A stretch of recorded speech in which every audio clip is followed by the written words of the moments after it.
식사 맛있게 하셨습니다. 정말 맛있네요.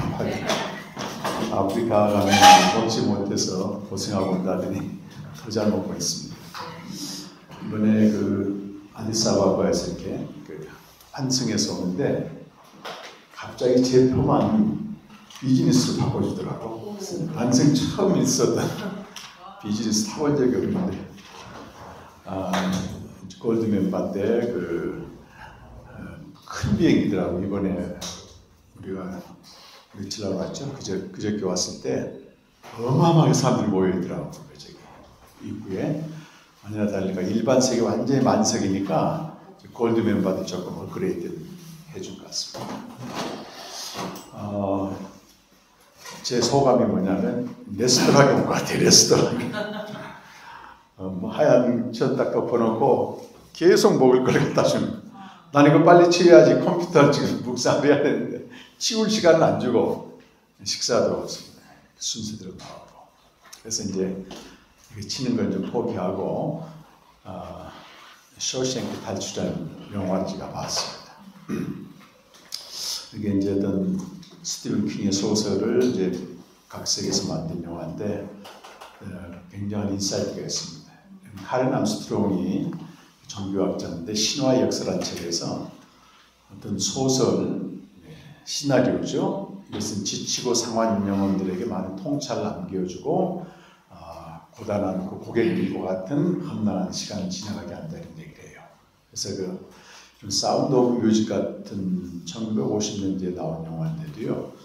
그게 명작인 것은 그걸 통해 사람들이 많은 위로를 받습니다. 눈물도 흘리고.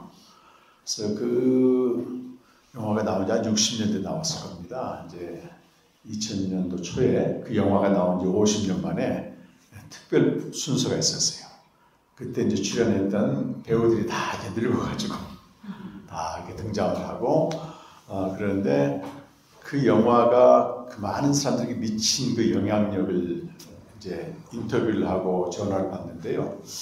어떤 사람이 이런 얘기예요. 자기가 올랑전에서 매일 죽음의 위협을 경험하고 있었는데 그 영화를 보면서 소망을 얻고 힘을 얻었다. 그렇게 얘기할 정도로 하나의 예술 작품은 강한 영향력을 끼치고 있습니다. 깊은 층의 목마름을 해결해주고. 쇼생크 탈출을 제가 좀 보는데 상당히 많은 통찰이 있습니다. 거기 다른 장면도 많이 있겠지만은 브룩스라고 하는 쇼생크가 이제 아주 가혹한 가상의 교도소거든요. 종신형을 살고 있었어요. 근데 50년 정도 살았을 때 아주 착실하게 기반을 하고 교도소 안에도 그 세계가 있거든요. 안전하게 나름대로 살고 있는데 가석방을 시켜줍니다. 세상에 나가는 게 너무 두려워가지고 자기는 절대 가석방 안 하겠다고 해서 동료를 막 찌르려고 그런 내용도 나오고. 그런데도 가석방을 해서 딱 내보냈는데 적응이 안 되는 겁니다. 이미 50년 동안 교도소라고 하는 사회, 그 나름대로 세계 속에서 길들여지게 해버렸어요. 사회는 사회가 원하는 삶인데, 그래서 결국은 자살하게 됩니다. 그 얘기를 듣고, 모간 프리만이 주인공인데, 독백처럼 나오거든요. 교도소의 처음에 담이 우리 제한하는 걸로 느껴진다. 벽처럼 느껴지지만, 어느 순간에 우리는 그걸 의지하게 되어 있습니다. 그게 없어지는 걸 두려워합니다. 사회로 못 나간다고 하는 겁니다. 그러면서 그가 하는 멘트 중에 이게 저에겐 제일 많이 와닿았어요. 사람들이 원하는 게 뭐냐면 내가 아는 곳에 머물기를 원한다. 이렇게 얘기를 하더라고요. 내가 아는 곳에 머물기를 원한다.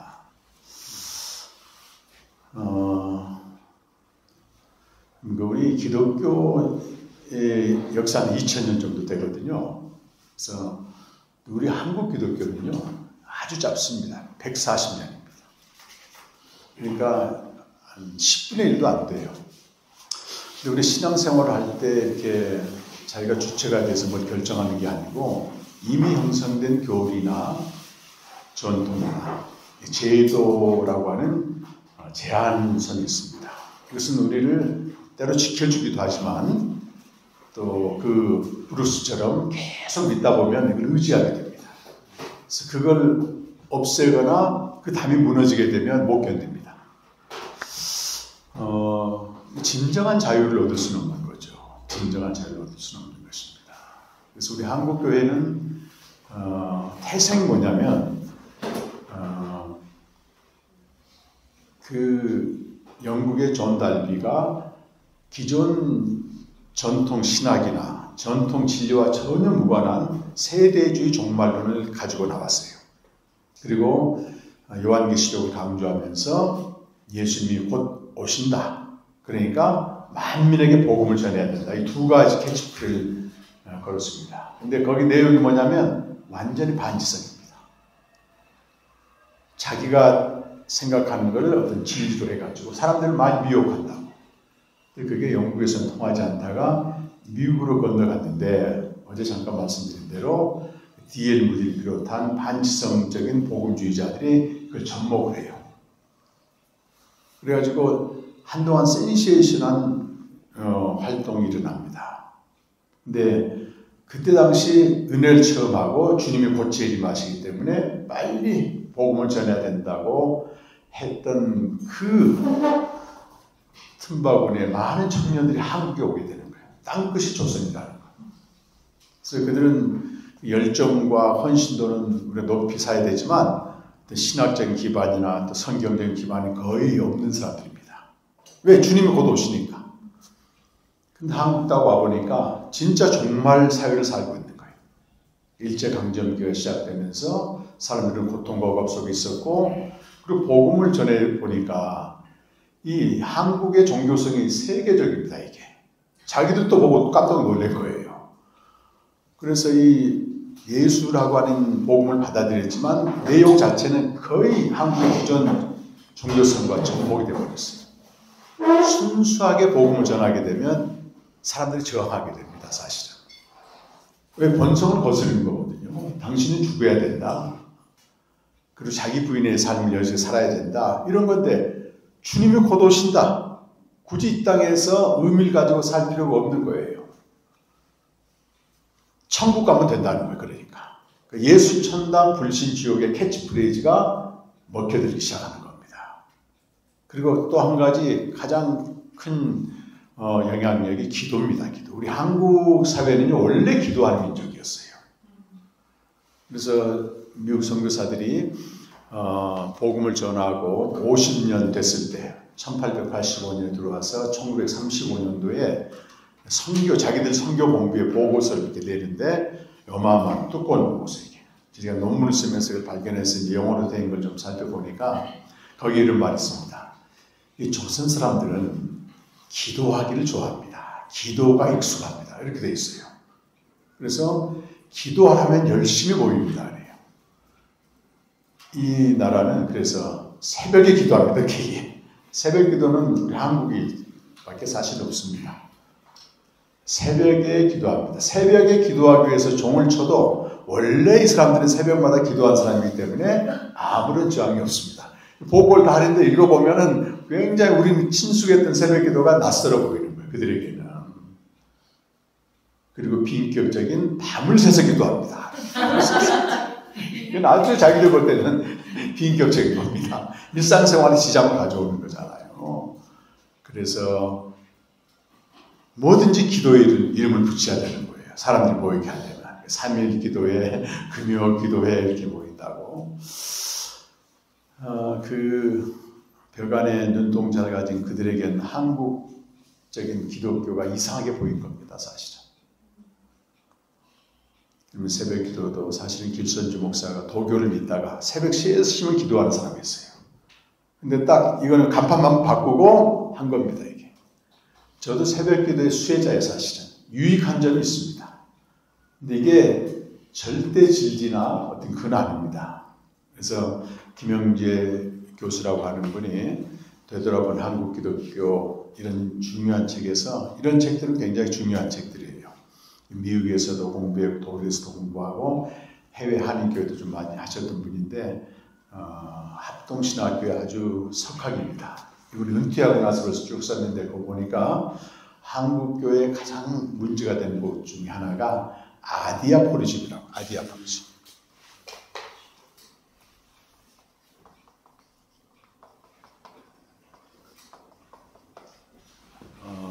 아디아포리즘이란 말은 헬라어 아디아포라에서 나온 겁니다. 아디아포라는 중요하지 않는 그 사소한 것이.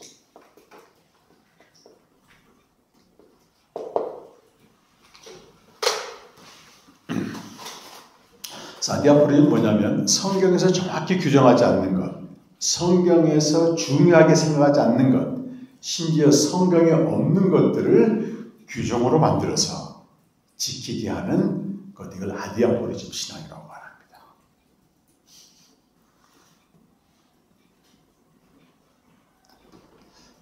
얼마 전에도 그 신천지에 좀 개입해가지고 오랫동안 있던 자매하고 이제 얘기하면서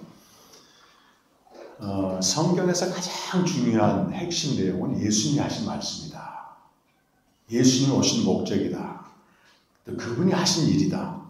그분이 하늘에서 오셨고 십자가에 죽으시고 부활하신 게 가장 큰 사건입니다. 복음이라고 해요. 그걸 믿으면 생명을 얻는다. 그래서 성경에서 물론 성경 모든 내용이 중요하지만 그래도 가장 중요한 성경을 뽑으라면 계시의 복음인 요한복음을 뽑습니다. 요한복음입니다. 요한복음이 실제 교회로 들어왔을 때 이 기독교라고 하는 것은 팔레스틴 한 지역의 특정 종교를 뛰어넘어서 전 세계를 아우르는 진리가 된 겁니다. 사실은. 그만큼 요한복음이 중요해요. 그래서 여러분들이 성경 어디서부터 읽지 그러면 요한복음부터 읽으라는 얘기를 들어본 적은 있잖아요. 가장 사소한 성경이 요한계시록입니다. 사실은. 그건 없어도 되는 책입니다. 왜 그런가 하면 AD 90년경에 로마의 그 엄청난 그 로마 황제의 박해가 있었어요. 도미티아누스가 로마 네로 황제 이후로 아주 극심하게 박해를 합니다. 견뎌낼 수가 없기 때문에 이 사람들이 배도도 하고 순교도 당하는 과정에서 이들을 격려하기 위해서 이 상징과 암호, 그들에겐 다 통하는 말이 이게 그들에겐 다 무슨 말인지 알고 있는 그 언어를 통해서 박해를 견디라. 주님은 곧 오신다. 그리고 그 가운데서도 복음 전하기를 계속해라. 이런 메시지를 주는 게 요한계시록입니다. 그러니까 성경은 상황과 해석이 있는데 과거의 어떤 특정한 상황이 영원한 진리가 될 수는 없는 거예요. 그 시대의 상황을 정확히 연구하고 거기서 교훈을 받으면 되는 겁니다. 근데 이런 상징과 이런 비유들을 초대교회에 오해를 하기 시작합니다. 성경이 이제 AD 395년도에 완성이 되는데 그 전에 크게 세 가지 이단이 있었어요. 하나가 영주주의고 하나가 몬타니즘이고 하나가 마르시온인데 이 마르시온 같은 경우는 구약을 부정합니다. 선하신 하나님, 좋으신 하나님만 강조하는 신약만 얘기하는 거예요. 그 몬타니즘은 몬타니스가 자기가 성령입니다. 성경을 마음대로 해석하면서 주님이 보내신 성령이 나다 이렇게 얘기하는 거예요. 그 전반에도 그나마 요한계시록은 읽혔는데 이 사람이 천년왕국을 가지고 환상을 만들어내. 지금 이만 이런 사람들처럼. 그래서 이거 정교한 과정에서 문제가 된 겁니다. 이걸 성경으로 턱 채택을 했다가는 계속 미혹할 사람이 나온다. 몬타니누스의 재현한 사람 이만희로 보면 돼요. 자기가 성령님이라고 그랬으니까. 그게 시대마다 나오는 이단들이 겁니다. 근데 이제 기독교에서 그것 때문에 치열하게 이걸 넣느냐, 맞느냐 하다가 결국 턱걸이로 마지막에 들어와요, 이게. 나중에 종교개혁자들이 이걸 알고, 루터 같은 경우는 요한계시록을 쳐다보지도 말라 그래요. 그리스도를 오해하게 만들고, 왜곡시키는 책이다. 이제 루터가 몇 가지 성경에 대해서 부정적으로 얘기합니다. 그때 당시는 워낙 믿음으로 의롭게 된다고 하는 이신칭령, 이게 이제 중요했기 때문에 행위를 강조하는 야고보서를 굉장히 부정적으로 봐요. 지푸라기 복음이라고 말합니다. 없어졌지. 그 중에서 가장 폄하한 책이 요한계시록이에요. 종교개혁자들 역시 그랬고 칼빈 같은 경우는 요한계시록을 아예 주의를 안 합니다. 가치가 없는 책이라.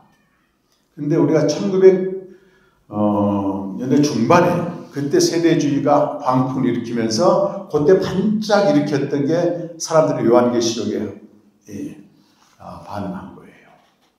네, 안타깝게도 그게 한국교회에 접목이 됐었고 세대주의 신앙이 종말론이 초대교회 부흥 당시 일제강점기 때 모든 부흥은 전부 요한계시록을 했어요. 목사들이 배운 게 도덕질한 말 있잖아요. 배운 대로 하거든. 진지한 성경 연구나 학문 연구는 지나쳐버리고 그래서 그 누구의 어떤 목사는 이 요한계시록 1만 독을 합니다. 길선주 목사였나? 그리고 전국의 요한계시록 강의를 하니까 시대적으로 이게 맞는 거야. 일제강점기에서 피안의 세계로 도망하는 현실 법피의 신앙과 맞는 거거든요. 이게 그러다가 이제 그게 마무리되면서 6.25 전쟁이 일어나고 가난의 시대가 오면서 이게 이제 완전히 무속적으로 가버린 겁니다. 그러니까 무당적인 목회자가 성공하게 돼 있어요. 사람들은 어제 말씀드린 대로 1단계 신앙, 철저히 자기 본능을 따라서 믿는 신, 자기 필요를 채우는 신은 하나님의 이름으로 부르기 시작합니다. 그렇게 되면 내가 주체가 되고 하나님 내 소원을 이루어주는 도구가 되는 거예요. 도구. 이런 도구라고 하는 건 쓸모없으면 버리는 겁니다. 여러분. 그렇잖아요. 그러니까 내 필요나 내 소원이 안 채워주게 되면 언제든지 이 카드를 버리는 겁니다. 한때 뭔가 소원이 성취될 것 같은데 됐는데 더 이상 응답이 안 오면 신앙생활이 취약하게 되고 또는 메말라지게 되고 이런 식으로 되는 거예요. 그러면서 실용주의 뭐로 가도 서울만 간다고 사람만 많이 모이면 이건 성공한 목회라고 딱 이미지를 만들어버렸습니다. 실제 예수님은 멸망으로 인도하는 것은 크고 넓은 좁은 문으로 들어가라. 찾는 이가 많다. 어디로만 들어가는 거예요. 멸망으로 인도하는 거. 생명으로 인도하는 문은 좁고 협착해요. 찾는 이가 적다. 찾는 이가 적은 게 진리입니다. 사실은. 근데 저는 신학교 때 뭘 배웠냐면 몰랐어요. 크고 넓은 문을 만드는 대형교회를 만드는 그 목사를 추앙했습니다. 제가. 찾는 이가 많으면 성공한다고 생각했습니다. 그러니까 어떻게 해요, 사람들이? 찾는 이가 많도록 청중신화적 사람들이 원하는 메시지를 계속 쏟아내는 겁니다. 실용주의 목회로 가는 겁니다. 그럼 그 사람은 어떻게 돼요? 그 목사는 인정받는, 추앙받는 CEO가 되고 유명해지게 되고 거기에 뭐가 따라붙습니까? 돈과 권력과 사랑이 따라붙습니다. 그렇게 되면 누구도 하나님 노릇 하지 않을 사람은 없습니다. 그래서 무너지게 되는 겁니다. 그래서 조지 산타나야라고 유명한 역사가 말처럼 우리가 역사를 알지 못하면 역사의 잘못을 되풀이하게 되어 있습니다. 제가 이 복음과 생명책을 이번에 세 번째로 내면서 2000년 동안 이 기독교 역사에서 하나님이 시대마다 쓰는 선각자들이 있었어요. 2000년 구약 역사에서도 이스라엘 백성들이 잘못할 때마다 계속해서 하나님 선지자들 보냅니다. 돌이키라 계속 진리의 메시지를 하거든요. 근데 구약 때만 그런 선지자가 있었던 게 아니고 신약 시대에도 마치 구약 시대 선지자처럼 자기 인생을 다 포기하고 또 외면당하고 또 냉대를 받고 조롱을 당하면서 진리를 외친 사람들이 곳곳에 있습니다. 이런 분들이 보석처럼 있기 때문에 히브리서 12장 1절에 있는 하늘의 구름 같은 증인들이 구약시대만 있는 게 아니고 지금도 있습니다. 지금 우리 한국교회 현상을 보게 되면 정확하게 지금부터 150년 전 그걸 그대로 반복하고 있습니다. 근데 그때 많은 선각자들이 나타나가지고 부정하기도 하고 기존 교회를 썩었다 이렇게까지 얘기 안 했지만 대표적인 선각자 한 사람이 니체입니다. 니체 하게 되면 반발하게 되는데요. 그러게 되면 절대 그 사람에게서 배울 수 있는 게 없습니다.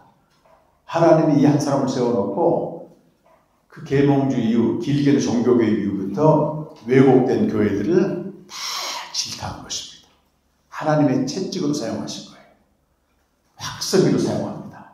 너희들 그렇게 믿으면 안 된다는 거지. 그 집안이 철저한 기독교 집안이었어요. 이제는 할아버지는 아주 훌륭한 보수적인 전통에 책을 많이 썼던 존경받는 목사였고 그 아버지도 목사였습니다. 근데 이 사람은 천재예요. 벌써 10대 중후반에 고전, 철학이 다 꿰뚫었습니다. 제가 최소한의 지성인의 양심으로 보니까 당시의 교회들이 너무도 야만적이에요. 성경 문자주의를 절대하면서 그 서구 정복사에서 일어나는 여러분 알면 알수록 끔찍한 일들이 많습니다. 대표적인 사건으로 그 세네갈 제가 그때 갔을 때 고래섬 갔는데 거기 그 세네갈 고래섬은 태평양으로 나가는 출구입니다. 이곳이. 버락 오바마가 대통령 되자마자 제일 먼저 거기 찾아갔어요. 아프리카 전역에서 잡아온 포로를 집결하는 곳이에요. 노예들을 집결하는 곳입니다.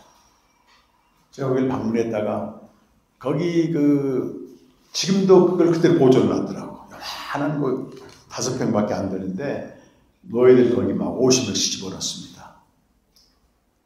대소변도 할 수 없어요. 분류해가지고 비싼 노예, 또 중간 저렴한 노예, 또 가치 없는 노예, 제일 비싼 노예가 소년들. 그런 오바마가 서있던 자리가 어디냐면 그 좁은 길이 있는데 거기 이제 팔리는 곳이거든요. 근데 거기를 지나서 빠져버리면 깊은 바다이기 때문에 다 죽어요. 팔리거나 죽거나 둘 중에 하나에 죽거나. 근데 그 고래섬 가장 좋은 곳에 예배당이 가장 멋있는 건물이 있어요.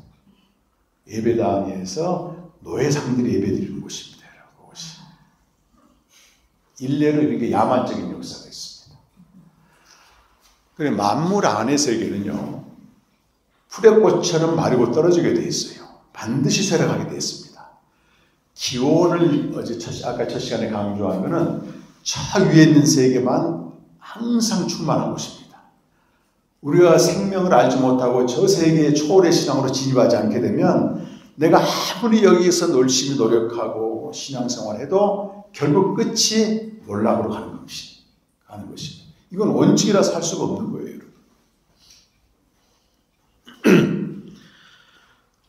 그 물리학에서도 좀 제3력, 이학에서 뭐라고 말하냐면 이 세상의 모든 것들이 시간이 가면서 점점 쇠락하고 소멸한다고 얘기해요. 이걸 이미 성경에서는 만물의 세계와 만물 안의 세계를 구별하면서 베드로전서 1장 23절 말씀에서는 우리가 거듭난 것이 썩어질 시로 된 것이 아니라 그랬어요. 썩지 아니할 시로 되었으니 이는 항상 있고 살아있는 말씀으로 되었습니다. 항상 있고 살아있는 말씀. 그리고 24절에 뭐라고 말하냐면 모든 육체는 풀과 같고 그 영광은 풀의 꽃과 같습니다. 풀은 마르고 꽃은 떨어진다. 주의 말씀 세차 들어오겠습니다. 만물 안의 모든 현상들은 시간이 갈수록 쇠락하고 없어지게 되어 있습니다. 우리 몸이 이 땅에서 태어났습니다. 이 몸도 아무리 좋은 걸 먹고 음식을 관리하고 해도 시간이 지나면 점점 약해지게 되고 죽게 되어 있습니다. 소멸하게 되어 있는 겁니다. 저 만물의 세계를 알지 못하고 생명을 알지 못하고 신앙생활을 하게 되면 결국 만물 안의 것을 위해서 살게 되죠. 상황 해결이나 신성한 감정 체험이나 또 문제 해결 쪽으로 가는데 이 사람이 특별히 잘못한 게 없어요. 신앙생활에서.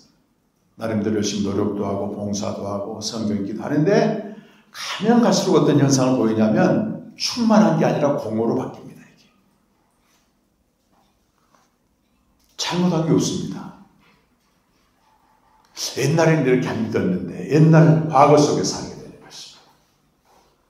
그래서 이 생명을 알지 못하고 평생 믿는 사람의 뒤함께 보게 되면요. 이미 여러분 다 알고 계시잖아요. 그렇게 신령했던 목사들이 은퇴하고 나게 되면 세상 사람과 별로 차이가 없어요. 아무런 감각 없이 삽니다. 제주 공동체 제가 한 달에 한 번씩 내려가거든요. 거기 에어립 상당히 살기 좋아요. 그래도 거기 보면은 세컨하우스를 갖고 있는 목사들이 모여 삽니다. 세컨하우스를 가지고 있을 목사 정도 되면은 일반 목회를 했을 때 중형교 이상한 사람들이에요. 은퇴해가지고 은퇴금 적당히 받고 이제 제주도 공기 좋은 데 와서 이제 지내고 있습니다. 오늘 또 저한테 이제 카톡에 오신 이승태 선교사님이라고 하는 분은 올해 70대 중반쯤 됐는데요. 중국 선교를 오래 하신 분이에요.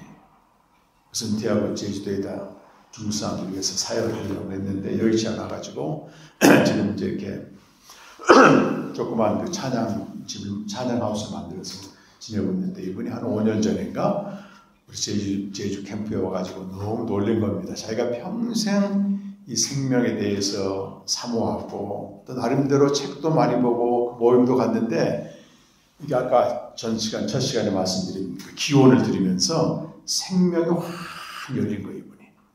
그래가지고 그분이 제 책을 읽고 해가지고 완전히 자기가 소화했어요. 근데 애월에 이제 있다 보니까 거기에 은퇴 목사님들이 모입니다, 이렇게. 자기가 이제 가가지고 뜨거운 불덩이처럼 얘기해.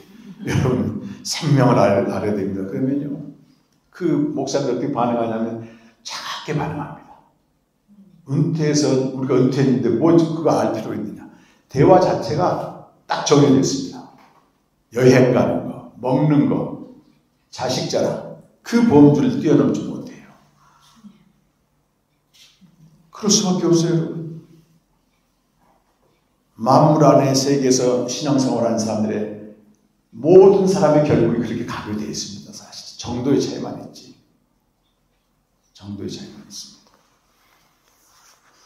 근데 니체가 무슨 일을 했냐면 이렇게 만물 안에서 믿는 교회의 그 끔찍함을 다 폭로한 겁니다. 대단한 거예요. 그래서 당시 교회가 그랬습니다. 우리 한국교회도 그렇게 가고 있는 겁니다. 지금. 그러면서 저 초월의 세계를 부정해요. 니체는. 없다는 거예요. 너 자신을 믿으라고 하는 겁니다. 영혼의 X를 주장하면서. 우리 모든 인간에게는 힘의 의지가 있다. 파워죠, 파워. 인간 스스로에게는 창조, 도약할 수 힘이 있다 가르칩니다. 근데 본인은 망가졌잖아, 나중에. 근데 그가 맺힌 메시지를 귀담아 드려야 됩니다. 그리고 프로이드나 이런 마르크스 이런 사람들도 기존 교회의 한계가 주는 비참함을 보고 폭로하기 시작하는 겁니다. 근데 하나님이 선각자들 세우십니다. 그런 사람들을 복음으로 압도하고 시합하는 칼바레트 같은 사람들이 그런 사람들이고 35년 동안 이 철학에 대한 반론, 변론, 그리고 신학에 대한 걸 다 조명하면서 어마어마한 책을 만들었어요. 죽을 때까지. 근데 그거를 읽을 수 있는 목사님들이 별로 거의 없어요. 저도 좀 필요한 것만 읽었지 다 못 읽습니다. 그러면서 두 번의 전쟁이 일어나가지고 우리 인간의 힘으로 뭔가 할 수 있다고 하는 그 환상은 전부 깨버립니다. 그게 뭘 깨뜨린 거예요? 하나님 없다. 무신론. 이런 사람들의 주장을 한꺼번에 무너뜨리고 싶은 겁니다. 그때 혜성처럼 나타난 사람이 칼바레트라는 사람이에요. 성경으로 파고 들어갑니다. 계시신학을 만듭니다. 그러면서 그가 했던 중요한 말이 하나님은 저하늘에 계신다는 거예요. 만물 위에 계시고 사람은 땅에 있습니다. 하나님과 우리 인간 사이는 무한한 질적 차이가 있어요. 무한한 질적 차이. 이 무한한 질적 차이는 키에르케고르가 하는 말입니다. 키에르케고르는 덴마크 출신 철학자인데 그 사람은 당시 덴마크는 태어나면서 모두가 개신교인이야. 공적인 교회가 다 있었습니다. 근데 자기가 성경을 읽다 보니까 이 공적인 기독교가 성경이 말하는 기독교와 너무 다른 거예요. 근데 공적인 기독교에서는 요게 기독교다 가르치면서 그리스도인이라고 얘기해 주는 거예요. 근데 키에르케고르 볼 때는 아니거든, 성경을 볼 때는. 그러니까 그 한 유명한 말이 그리스도인들이 말이지 자기는 진짜 그리스도인이 아니면서도 그리스도인으로 착각하고 있다는 얘기를 하는 거예요.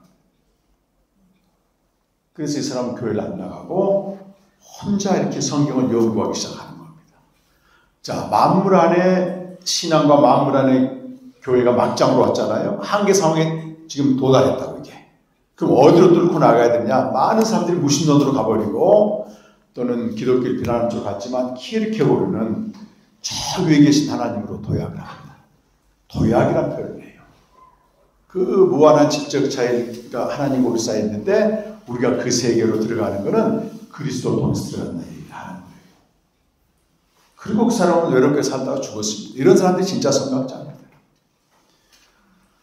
근데 그로부터 한 50년 후 칼바르테가 요 키르케고르 했던 그 말을 로마서 주석에서 그대로 사용합니다. 하나님은 하늘에 계시고 우리 인간은 땅에 있는데 어떻게 인간이 무슨 방법으로 저 세계에 들어가느냐? 그럼 저 하늘에 계신 예수 그리스도가 이 땅에 오셨다. 계시를 말하는 겁니다. 계시. 그래서 그 예수님이 오셔서 무슨 말하는 거예요? 그게 요 책에 있는 세 가지 얘기를 하는 겁니다. 기원에 대해서 먼저 말씀하셨습니다. 하늘에서만 내려왔다. 곧 인자 위에는 하늘에 올라간 적 없느니라. 요한복음 3장 13절 말씀하시고 그분이 왜 하늘에서 오셨어요? 모세가 땅에서 뱀을 든 것처럼 인자도 들리기 위해서 왔다. 들린단 말이 무슨 말이에요? 십자가에서 죽으신다는 거예요. 하늘에서 오신 그분이. 그리고 부활하신다는 겁니다. 그럼 왜 그분이 죽으시고 부활하시는가? 세 번째 3장 15절 말씀은 그 목적은 그를 믿는 자마다 그의 죽으심과 부활을 믿는 자마다 생명을 얻는다는 뜻이에요. 생명. 이게 요한복음 3장 13절, 14절, 15절 말씀이고 그 뒤에 16절 말씀은 그 계시를 깨달은 자가 하는 성령입니다. 성령. 성령의 내용은 여러분 다 알고 계실 거예요. 하나님이 세상을 이처럼 사랑하사 독생자를 주셨으니 어디서 오신 거예요? 하늘에서 오신 그분을 십자가에 죽게 하셨으니 다 들어갑니다. 그 안에. 이는 그를 믿는 자마다 멸망하지 않고 영생을 얻게 됩니다. 그럼 영생을 얻는 것과 멸망하지 않는 건 대비되는데 만약 내가 생명이 없다면 모두가 멸망을 향해 간다는 겁니다. 멸망을 향해 가는 겁니다. 인간은. 근데 이 영원한 세계, 그 초월의 세계를 이렇게 성경 요한복음에서는 정확히 말씀하고 있는데 그게 하늘이고 만물 위의 세계고 또 위의 세계고 그건 변하지 않습니다. 항상 현재로 있는 그 세계. 그 생명을 주기 위해서 오셨는데 이미 예수님 영접한 사람들 안에 생명이 다 있습니다. 근데 생명이 있는 것과 생명으로 사는 건 완전히 차원이 달라요. 그래서 사도 바울이 이 생명을 가진 로마교회 성도들에게 생명으로 살 수 있도록 알려주기 위해서 그렇게 가고 싶어 했던 겁니다. 생명으로 살리는 생명을 알아야 됩니다. 그걸 하나님께만 붙이는 영원한 생명으로 말해요. 어떤 천사의 생명이나 인간의 생명이나 그 동물의 생명이나 짐승의 생명 앞에도 영원이라는 말을 안 붙입니다. 피조물은 한시적으로 존재하기 때문에 그렇습니다. 영원하지가 않습니다. 네. 하나님에게만 있는 생명을 우리에게 주셨다는 것입니다. 근데 이것이 우연히 된 게 아니고 이 세상을 창조하기 전에 이미 하나님이 다 약속해 놓으시고 정해 놓으신 거예요. 이게 앞에 지금 공사를 하지만 부득대고 공사하지 않습니다, 여러분. 뭔가 내가 지으려고 하게 되면 먼저 설계를 하고 디자인을 해야 돼요. 그런 컵을 하나 만들더라도 미리 디자인하고 만들잖아요. 하나님이 이 세상을 창조하실 때 턱 만드는 게 아니에요. 분명한 목적을 가지고 만드십니다. 근데 세상을 창조하는 목적은 창조 이전에 정해져요. 그렇잖아요. 그러니까 집을 지을 때 디자인을 집 짓기 이전에 하듯이 하나님이 세상을 창조하기 전에 이 세상을 창조하는 목적이 다 들어가 있는 것입니다. 그걸 창세 전의 세계라고 말해요. 창조 이전의 세계. 창조 이전에 하나님이 하신 일이 세 가지가 있는데 그걸 알지 못하게 되면 우리는 신앙이든 성경이든 신학이든 전부 왜곡되어 버립니다. 가장 중요한 세 가지 축입니다. 이게 기초가 될 때만이 내 신앙생활이든 사역이든 신학이든 모든 게 기초가 세워져야지. 다 무너져버려 이게 알지 못하게 되면. 한동안 이쪽으로 믿다 진짜 같다가 한쪽으로 이거 아니다 진짜 같다 아니다 충청도만 아니가 계속 이렇게. 우리 목사 임직 시간 때 목사님 그러더라고. 나폴레옹이 그 추운 겨울날 군사를 데리고 눈길에 치면 정상까지 갔는데 거기 가서 여기가 아닌가 보다 하고 내려왔다는 거예요. 그런 얘기를 하면서 목사님들이 그런다는 거예요. 성도들이 계속 이 프로그램 저 프로그램 돌리면서 열심히 몰고 갔는데 가보니까 아닌가 보다. 다시 주저앉아. 기초를 모르면 누구나 그렇습니다.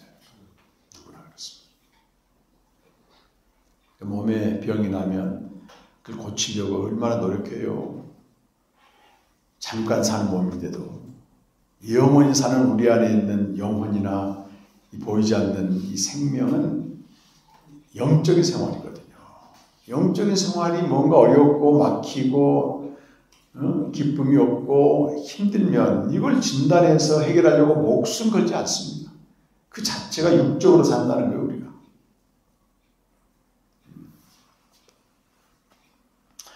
창세전에 하신 세 가지를 그것만 사실 알아도 이 책에 지금 서문에 나와 있거든요. 한번 보시면 프로로그에 나와 있습니다.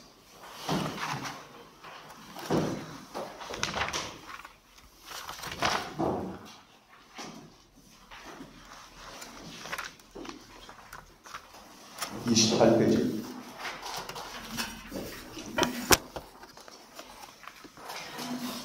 우리 원집사님도 한 건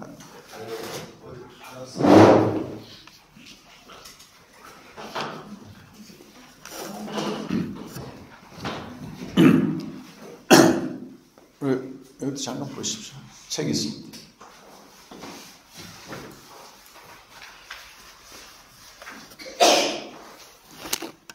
(28페이지) 보면 그 창세전의 진리, 생명과 약속이라고 되어 있습니다.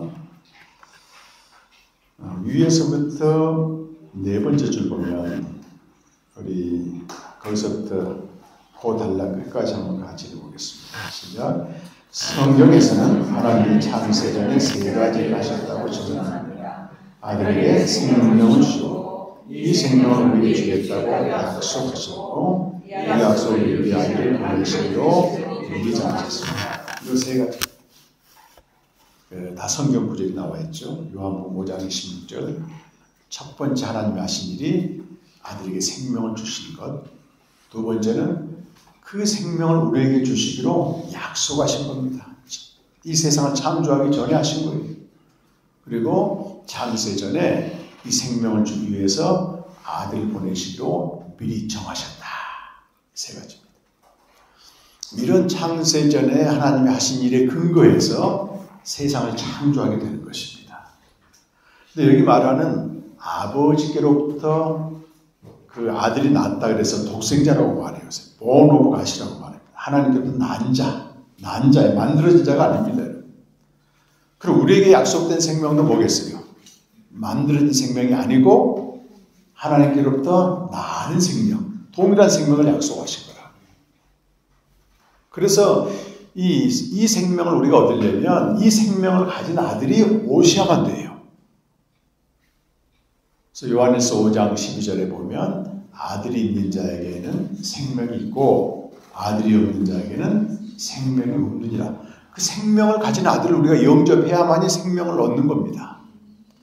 그래서 하나님이 생명을 주시기로 약속하시고 아들을 보내시기로 미리 정하신 거예요.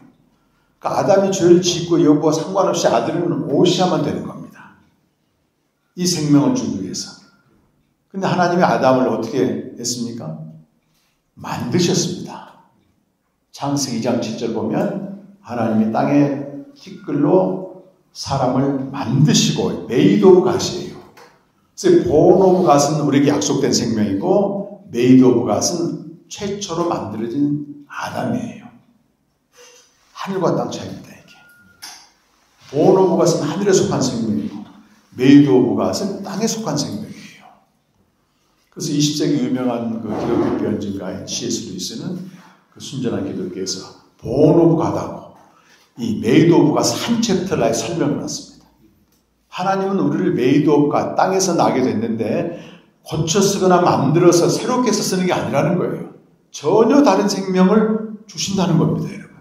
그리고 이전의 생명은 십자가에서 함께 죽고 폐기 처분되고 고장난 라디오를 수선해서 쓰라고 하는 게 아니고 완전히 새 걸 주는 거예요, 새 걸. 이미 우리가 그 새 걸 받았다고. 근데 새 것이 작동이 안 되면 푸득푸득 내 걸로 사는 거예요, 이게. 그게 가장 비참한 거죠, 이게. 하나님이 아담을 이제 만드셨는데 아담은 피조물로서는 완전해요. 아들의 형상대로 지음받았기 때문에 피조물임에도 불구하고 하나님과 교제가 가능했습니다. 교제가 가능했어요. 근데 아담은 창세전의 약속에 의하면 아직 약속이 이루어지지 않은 사람이에요. 누가 오셔야 돼요? 아들이 생명을 가진 아들이 오셔서 아담이 그 아들을 영접함으로써 하나님께로부터 나는 자, 하나님께로부터 나는 자가 될 때 아담이 지어진 목적이 완성되는 겁니다. 창조의 목적이 그래서 구원이에요. 책에 보게 되면 이 부분을 제가 굉장히 중요하게 다뤘는데 121페이지 보면은 창조의 목적이 구원이다 이 말은 그 121페이지예요. 그 초대교회부터 20세기 모든 신학자들이 동의하는 주제입니다, 여러분. 모두가 동의하는 명제라고 이게. 그럼 창조의 목적이 구원이라면 내가 태어난 목적도 똑같습니다, 여러분. 하나님 날 이 땅에 보내주신 목적도 구원이에요. 그 뒤에 보게 되면 121페이지 위에서부터 그 7번째 줄, 그 2번째 패락을 보게 되면 모든 물건은 그것을 짓기 전에 목적이 정해졌다고 되어 있잖아요. 하나님이 세상과 사람을 창조하신 목적 역시 창세전에 미리 정해졌습니다. 창조의 중심은 사람 창조에 있고 창세전 하나님은 사람에게 영원한 생명을 약속하셨습니다. 우리가 영생을 얻어 하나님의 아들들이 되는 것은 영원부터 그리스도 예수 안에서 예정하신 하나님의 뜻입니다. 이 전통적인 기독교 신학이 지지하는 창조의 목적은 구원입니다. 그래서 쭉 얘기를 했고 초대교회는 이런 문제 때문에 굉장히 씨름했어요. 왜냐하면 창조의 하나님과 구원의 하나님이 어떻게 일치되느냐 그걸 그토록 그분들은 치열하게 연구를 했고 오른편 123페이지 보게 되면은 위에서부터 네 번째 줄에 창조의 목적이 구원인 것은 이 부분이 중요합니다. 123페이지 위에서 네 번째 줄. 불완전한 피조물이요. 우리 피조물은 불완전하죠. 하나님의 완전성에 도달하는 것입니다. 어떻게 피조물인 세상과 인간이 하나님의 완전성에 도달할 수 있는가? 만약 도달할 수 있다면 그걸 총괄적 갱신이라고 부르는데 그것은 창세전부터 오시기로 정해진 그리스도를 통하여 구원되는 인간관과 세계관을 포함하고 있습니다. 창세전의 세계를 계시하는 요한복음에서는 구원받는 것과 영생 얻은 걸 똑같은 말로 사용합니다. 지금 책 읽고 있죠? 영생 얻는 구원은 하나님의 창세전 그리스도 예수 안에서 우리에게 주시기로 한 은혜입니다. 디모데후서 1장 9절. 그 다음에 피조물인 인간이 하나님의 완전성에 도달하는 것은 오직 하나의 길만 존재합니다. 그것은 하나님과 동일한 생명을 얻는 것이고 그 생명은 아들 안에 있고 아들을 영접하는 자에게 선물로 주어집니다.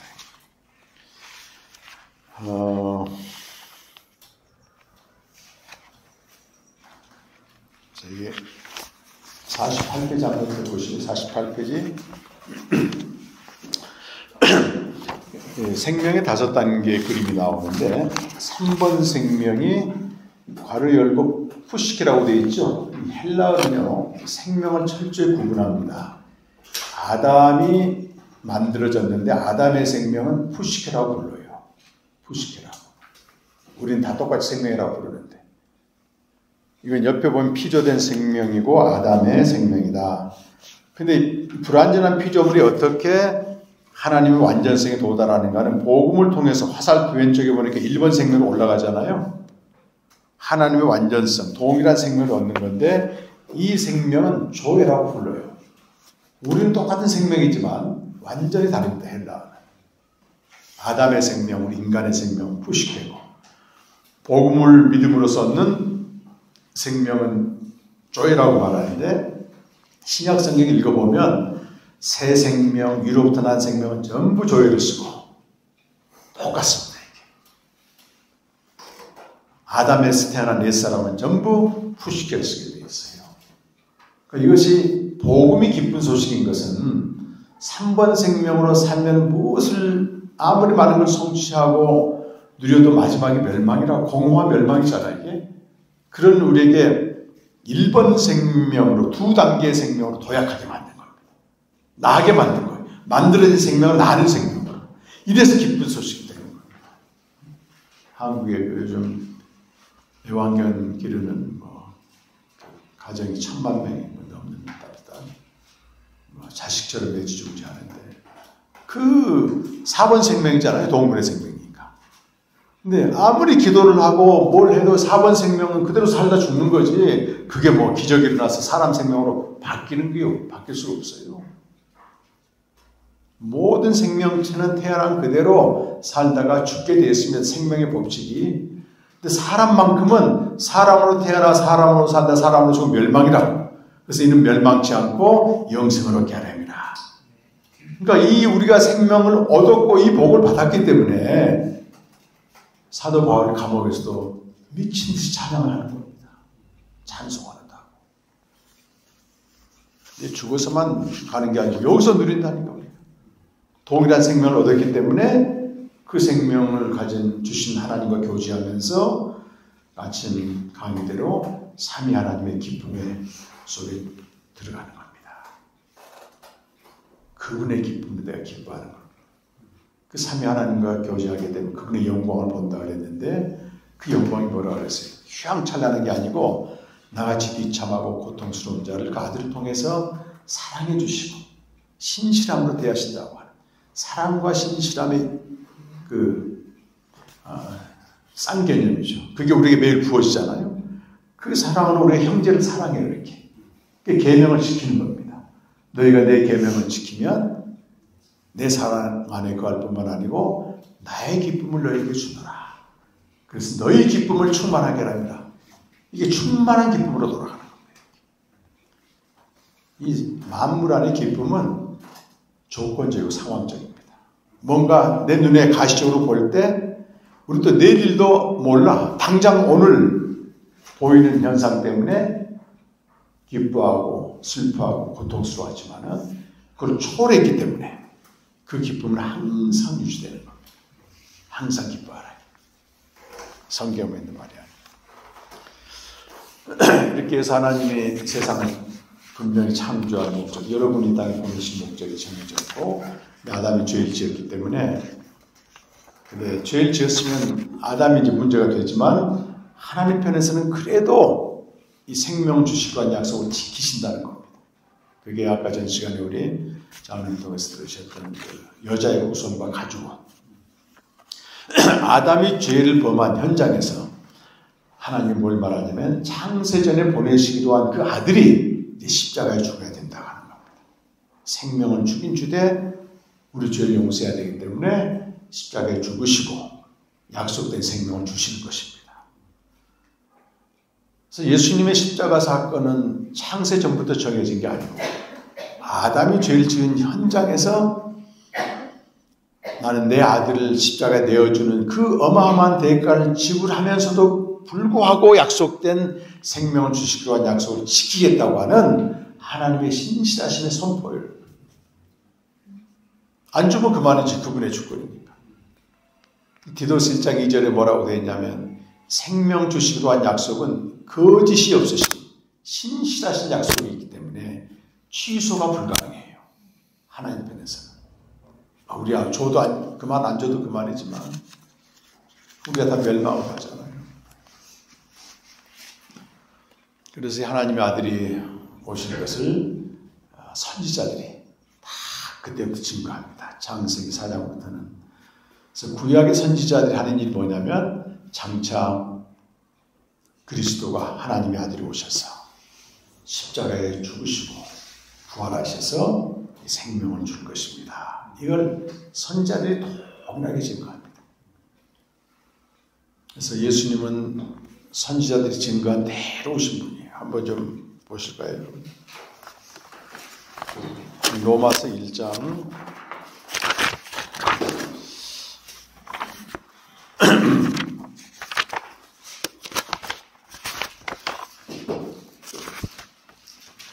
2절인데요.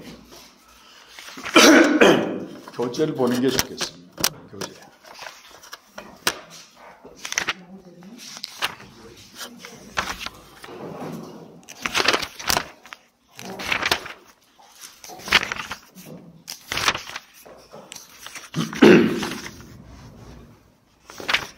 (179페이지) 한번 보십시오.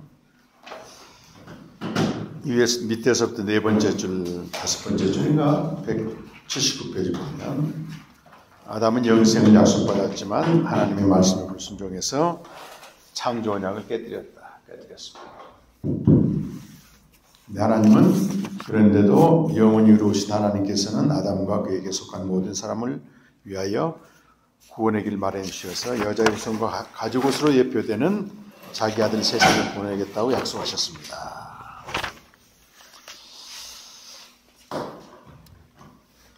네, 그 다음에 보면, 180페이지 위에서 두 번째 줄 보십시오. 구약 성경은 영생을 주러 오시는 하나님의 아들을 증거합니다.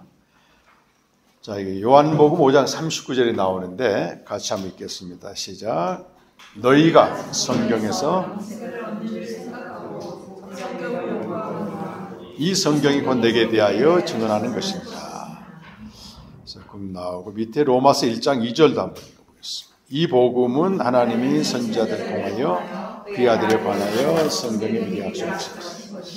구약 성경은 뭐 단순한 이스라엘 역사가 아니고 그리스도를 증거하는 복음이라는 것입니다. 그래서 도표를 보시게 되면 창세기 1장과 2장은 하나님의 형상, 즉 아들의 형상대로 지음받은 아담이 그리스도를 보여주고 있고 창세기 3장에서는 여자의 후손과 가죽옷을 예표된 그리스도, 창세기 4장부터 말라기까지가 바로 그 위에 있는 로마서 1장 2절 내용입니다. 이 복음은 하나님의 선지자들 통하여 그의 아들에 관하여 성경이 미리 약속하신 것이다. 첫 번째 선지자가 이제 아벨이었고 아까 전 시간에, 그 다음에 에녹, 노아 그렇게 되어 있고, 그 다음에 이스라엘 역사에서 보게 되면 여러분 아브라함도 선지자예요. 왜 아브라함이 선지자입니까? 아들을 예표하고 있습니다. 창세기 20장 7절에 보면 그는 선지자들 이렇게 돼요. 아브라함은 선지자들 이렇게 말하는데 아브라함은 어떻게 아들을 보여줬냐면 아들이 오셔서 죽으심으로 우리에게 주시는 복. 아까 창세기 12장 3절 기억나세요? 아브라함에게 하나님이 하신 약속이 뭐였죠? 모든 족속이 너로 말미암아 복을 받는다는 거예요. 근데 그 복이 뭐냐면 땅에 있는 복이 아니고 갈라디아 3장 8절 9절 보면 이 복이 예수 그리스도를 믿음으로 말미암아 하나님의 아들이 됨으로 다 이루어졌다는 거예요. 영생의 복이라는 것입니다. 창세전 약속된 영생의 복이 아브라함을 통해서, 그리고 아브라함에게 약속하신 자손과 땅은 그리스도를 말해요. 장차 오실. 그러니까 아브라함은 완전히 선지자입니다, 여러분. 그리고 모세도 선지자의 반열에 들어가요. 그 신명기 18장 15절에 나오게 되면 모세가 이렇게 말했어. 앞으로 나와 같은 선지자를 하나님이 보내실 것이다. 너희는 그의 말 들어야 된다. 그 말. 모세가 이렇게 말. 나와 같은 선지자이기 때문에 자기도 선지자고 장차 오실 진짜 선지자가 있다는 거죠. 근데 사도 베드로가 오순절 설교를 할 때 이 말을 그대로 인용해가지고 사도행전 3장 22절에 보면 바로 모세가 말한 선지자가 이 예수 그리스도다 이렇게 선포하는 겁니다. 그 다음에 또 누가 선지자예요? 다윗도 선지자입니다.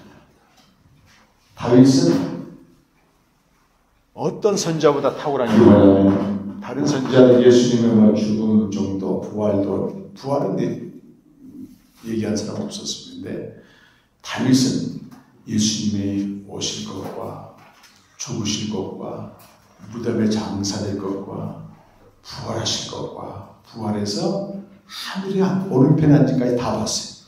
사도행전 2장 30절부터 쭉 35절까지 보게 되면 그 베드로 하나 선포합니다. 다윗은 선지자다. 그는 그가 오실 것과 죽으실 것과 다 보았다. 무슨 마이크 써도 될 것 같은데. 네.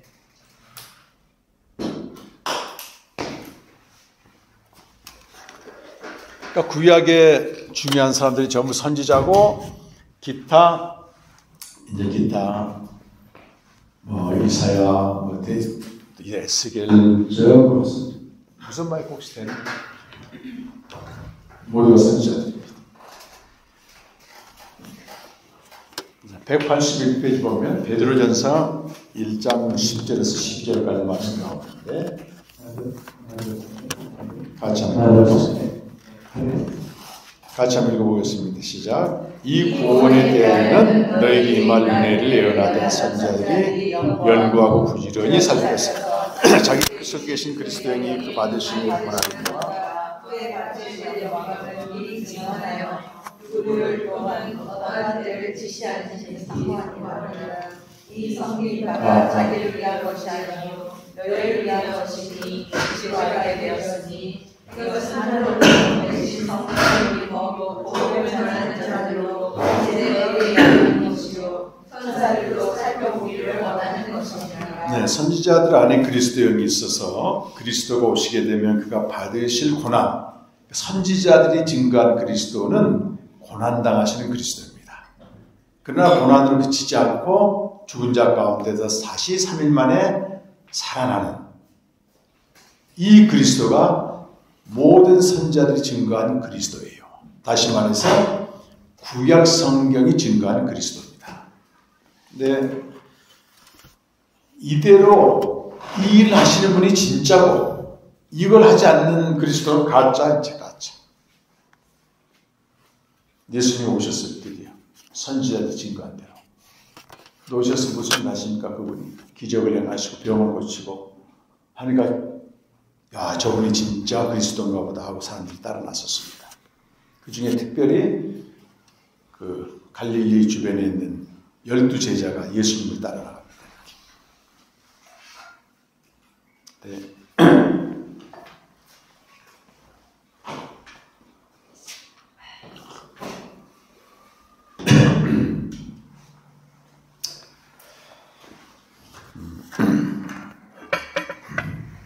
예수님이 역사적으로 그리스도가 오신 거잖아요. 3년 동안 여러 가지 사역을 하시고 진짜 성경이 증거한 대로 선지자들이 증거한 대로 그리스도의 길 가기 위해서 예루살렘으로 올라가십니다. 예수님이 예루살렘으로 올라가신 것은 구약 성경이 증거한 대로 선지자들이 증거한 대로 고난당하고 죽임당하고 살아나기 위해서 올라가시는 것이에요. 근데 올라가시기 직전에 예수님이 제자들에게 이렇게 묻습니다. 사람들이 날 누구라 하느냐? 이렇게 물었어. 그러니까 사람들이 예수에 대해 사는 말. 그러니까 직접 함께 살지 않는 제자들과 다른 겉에서 본 예수가 누구냐면 어떤 사람은 엘리야라고도 하고 기적을 일으키니까 어떤 사람은 세례 요한이라고도 말하고 또 어떤 사람은 뭐 에레미야라고도 말하고 이렇게 이제 얘기를 하는 겁니다. 그러니까 예수님과 함께 살지 않은 주변 사람들이 예수님에 대해서 하신 말씀이에요. 그러니까 예수님이 그러면 너희는 날 누구라고 하느냐? 개인적으로 묻는 겁니다. 개인적으로. 이 너희는 나를 누구라고 하느냐? 그 질문에 우리도 실존적으로 대답할 수 있어야 돼요. 여러분이 고백하는 예수는 누구냐는 거예요. 내게 기적을 가져다 주는 분, 내 문제를 해결해 주는 분, 내 소원을 이루어 주는 분, 전능자, 위로자, 그런 게 아니고 직접 여러분들이 고백하셔야 되는 겁니다. 다른 사람들이 고백하는 예수가 아니에요. 그때 베드로가 나서서 뭐라고 말하냐면 당신은 그리스도입니다 얘기했어요. 뭐 확실하죠 이건. 또 마태복음 16장 16절은 후대에 기록된 복음서입니다. 가장 먼저 기록된 마가복음에서는 당신은 그리스도입니다 이렇게 되어 있고, 좀 후대 복음이 정리된 다음에는 당신은 하나님의 살아계신 하나님의 아들이요 그리스도십니다.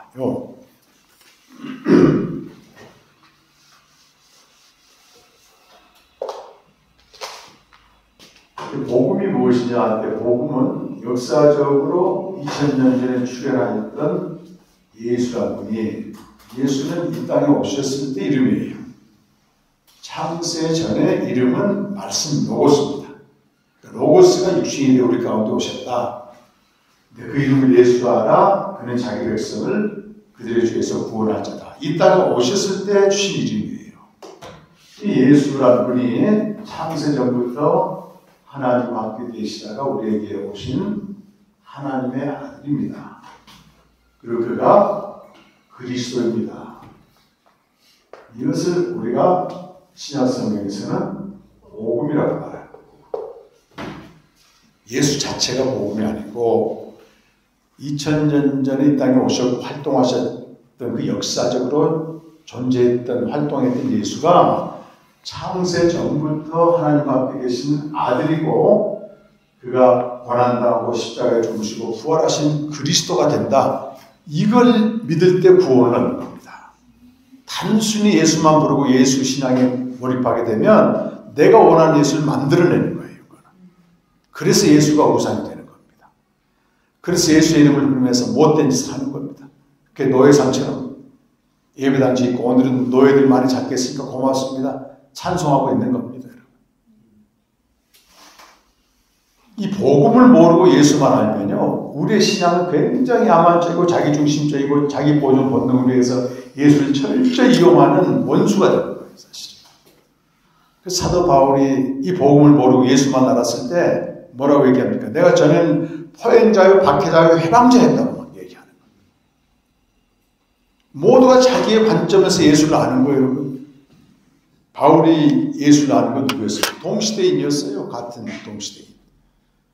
한때 나사렛 출신 예수가 엄청난 기적도 행하고 말씀도 잘 정했는데 두 가지 문제가 따진 거예요. 여기 바울은 철저한 유대교거든요. 유대교는 아들을 인정하지 않아요. 유일신 딱 한 분만 믿는 겁니다. 근데 저 예수라는 사람이 기적 일으킨 거 좋아. 뭐 다 한 거 좋아. 근데 자기가 하나님의 아들이다? 이래서 신성모독으로 죽인 거잖아요. 유대교 재판정에서. 또 하나는 뭐예요? 저 친구가 말이지 마지막에 그냥 참수형을 당하는 게 아니고 십자가에서 죽어버릴 거야. 근데 바울은 빌립보 3장 5절 보면 나는 율법을 철저히 지켰다고 말해요. 근데 구약 율법 중에서도 노른자인 신명기 21장 23절에서는 나비에 달려 죽은 자는 하나님이 저주해서 죽었다고 되어 있어. 그러니까 바울에게 두 가지 문제가 걸린 거예요. 저 역사적 예수 저 사람이 활동한 건 좋은데 그가 하나님의 아들이라고 그랬다? 또 하나는 하나님이 저주해서 죽은 자다? 이것 때문에 완전히 예수를 박해하고 예수 믿는 자들을 전부 이단 취급하면서 바울은요 미친 게 아닙니다. 정당한 근거를 가지고 교회를 박해했어요. 자기 관점에서 보는 역사적 예수입니다. 여러분. 누구나 이런 내 관점에서 보는 역사적 예수가 있어요. 내가 병 들었을 때는 예수님이 병자 치료해 줬네. 그러면서 부르짖고 기도한단 말이지. 가난한 자들은 오병이어 기적을 바라면서 기도하고. 근데 바울에게는 그런 게 문제가 아니었어요. 종교적인 문제였습니다. 그래서 그날도 다메섹에 예루살렘에 있는 교회를 박해하는 것도 모자라서 다메섹에 있는 교회를 박해하러 가는데 떡하니 예수님이 나타나시고. 처음엔 누군지도 몰랐어요. 주여 당신 누굽니까? 나는 네가 박해한 예수다. 얼마나 놀랐겠어요. 그와 동시에 소경이 되어버렸다. 근데 그가 기도하기 시작합니다. 이게 무슨 일인가 말이지. 어떻게 내가 박해했던 사람이 나타났는가 이게. 3일 동안 소경으로 있었습니다. 그때 하나님이 다메섹에 사는 아나니아를 보내가지고 기도해 주라는 거예요. 그는 이방 모든 임금과 나라와 백성들을 위해서 내 이름을 위하여 고난받기 위해 내가 택한 종이다 하면서 기도해 달라고 왔어요. 기도해 줬어요. 사도행전 9장 보면 기도를 했더니 성령으로 충만해졌습니다. 눈을 다시 떴어. 눈을 뜨자마자 바울이 뭐라고 말하냐면 즉시로 예수가 하나님의 아들임을 선포해버립니다. 또 즉시로 예수가 그리스도의 신을 선포해요. 복음을 선포한 겁니다. 그러니까 우리가 역사적 예수를 아무리 내 관점에서 많이 알아도 복음을 알지 못하면 내 관점에서 믿는 예수가 돼가지고 예수의 박해자가 되는 겁니다. 박해자. 이용해 먹는 자가 된다고 사실. 그러니까 베드로가 대답을 잘했거든. 당신은 그리스도시요 하나님의 아들입니다. 그러니까 예수님이 감동해가지고 말이죠. 바요나 시몬아 네가 복이 있도다. 내가 하나님의 아들이고 그리스도인 걸 아는 네가 복이 있도다. 이것을 알게 하는 것은 너 스스로 알게 되는 게 아니고 하늘에 계신 아버지께서 알려주신 거야. 그 계시입니다. 계시. 평생 예수만 믿다. 그가 하나님의 아들이고 그리스도를 믿게 되는 거는요. 계시죠. 계시. 그리고 이걸 가리켜서 예수님이 네가 정말 복이 있도다. 정확히 아는 게 복인 겁니다. 이게. 복입니다. 복이. 다른 게 복이 아니에요. 그때 예수님이 뭐라고 말씀하시면 비로소 그가 가실 길을 계시해줘요. 그 가실 길이 뭐였죠? 한번 마가복음 8장에 한번 보겠습니다.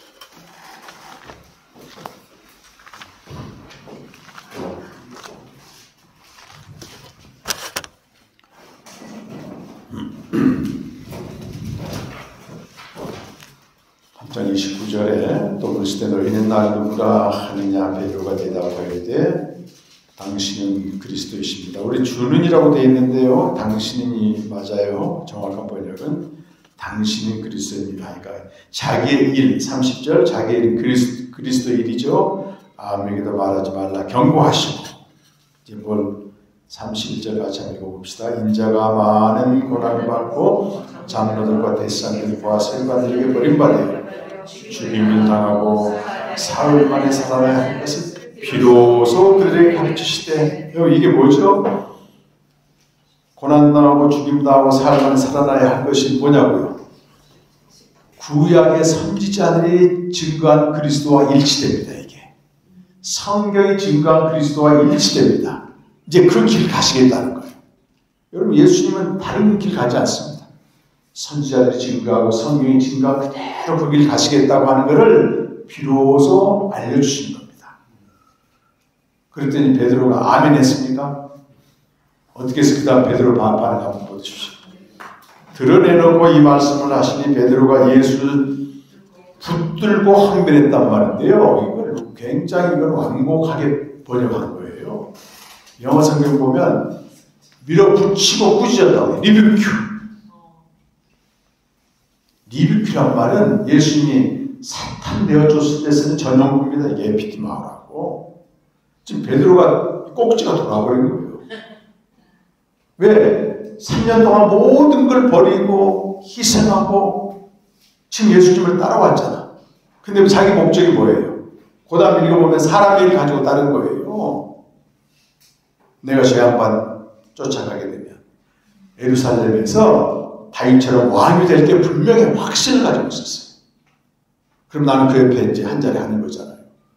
근데 지금 뭐 쫓던 게 뭐 쳐다보는 격이 됐단 말이지. 지금 가서 죽어버리겠다. 그 말만 들어와.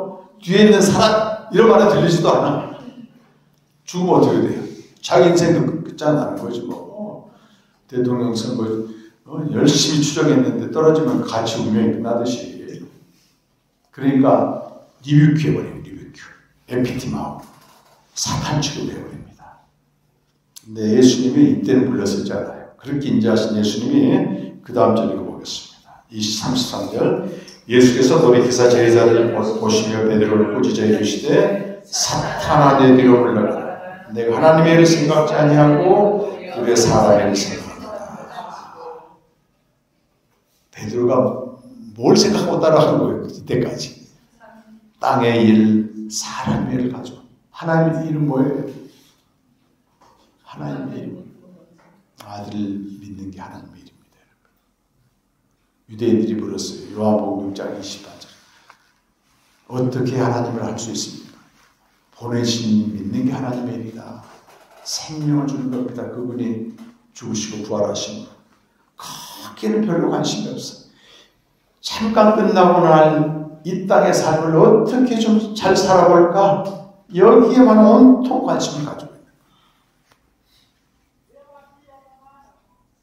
그런데 예수님이 그런 베드로에게 사탄아 물러가라 얘기 하는 거예요. 3절 4절 한번 읽어봅시다.